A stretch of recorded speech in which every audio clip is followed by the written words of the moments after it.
Assistant Chief Bill Robertson, R-O-B-E-R-T-S-O-N, with the Saratoga Springs Police Department.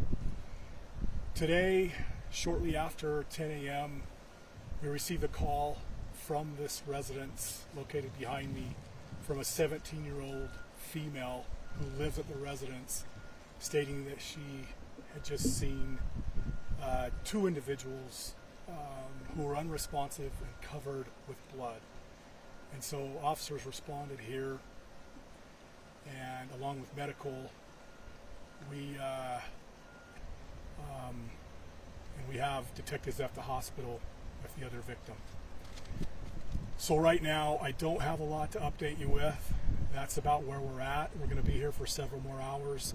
Obviously, we're doing all our due diligence inside the residence to find anything we can that might enlighten us to what happened in the residence. And so that's where we're at right now.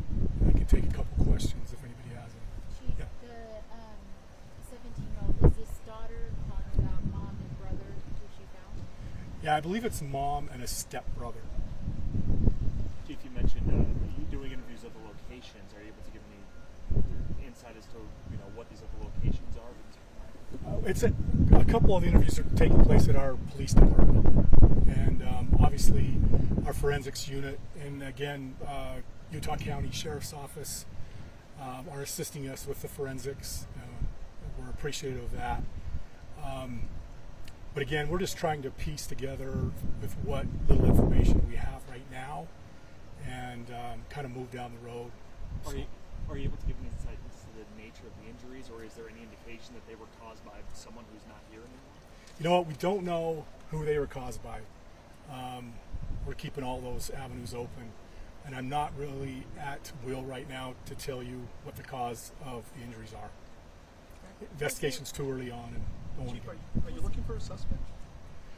Everybody's a suspect to us right now until we can get down the road on some things and start piecing it together. But again, I don't want to say anything that's going to give you the wrong, idea about something. Yeah.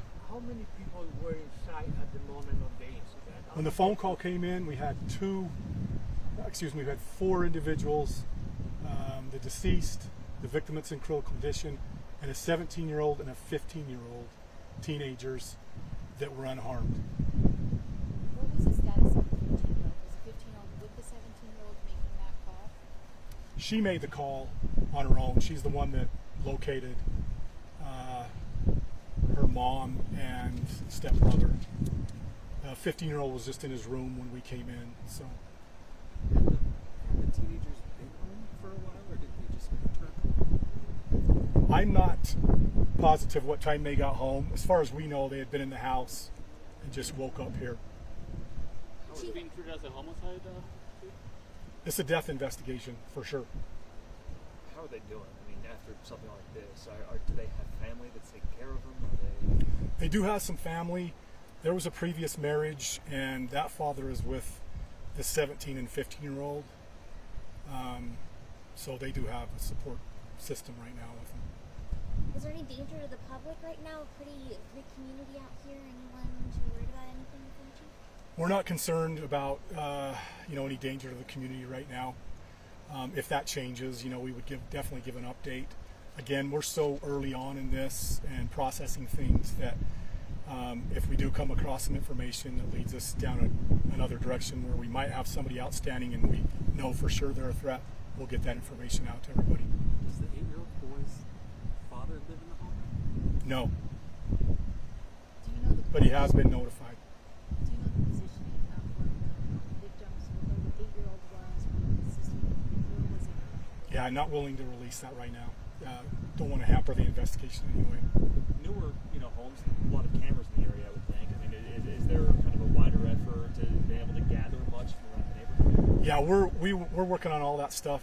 Obviously, we've got to jump through some hoops for some of these people at times to get the information we want from Ring and some other carriers. But we're looking into all that. We're going to have some article dogs going through the area just in case they pick up on anything. And so trying to cover all our bases and, again, just piece it together. I don't know if off the top of your head you know when something like this would have happened Springs. I mean, I feel like thankfully it's not often. Yeah, we're a growing large city, and these things seem to happen a little bit more often than they used to. I'm sure if you go back and check your records, you'll see that we've had a couple major incidents like this over the last couple of years. But really, I don't want to comment on that stuff right now. We're focusing on this one, and we're going to do the best we can to try to piece together what happened here today. Chief, any update on the mom's condition right now? Anything else you know? As far as we know, we do have detectives at the hospital too, but as far as we're getting, it's critical condition, extremely critical condition. So, and she's got family at the hospital too, that we sent there when they showed up here. So. We saw when we first arrived, we saw a couple of people here. I think maybe with family members, if they came out to the scene, left afterwards. We did have, I believe, the ex-husband and his partner, I don't know what their relationship is, show up, and they were helpful and gave us a little bit of information.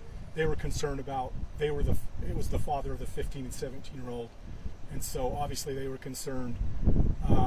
So we let them see their kids, and then they've been with them ever since, and with a couple of our detectives, and we're doing some interviews with them and trying to, again, piece together some information. So 15 and 17-year-old are one dad, and 8-year-old is another dad? Yes. So then not stepbrother, half-brother to their children. Okay. Yeah. So that's about all I got for you right now. I appreciate you guys. Thank you so much. Yeah. Chief, anything on when the next update might be? Do you know when we might? We're probably done for tonight unless Annalise or City PO. Like I said, if something really develops and we get something and there could be a threat, we'll get with you guys, and it'll probably be Annalise or City PIO getting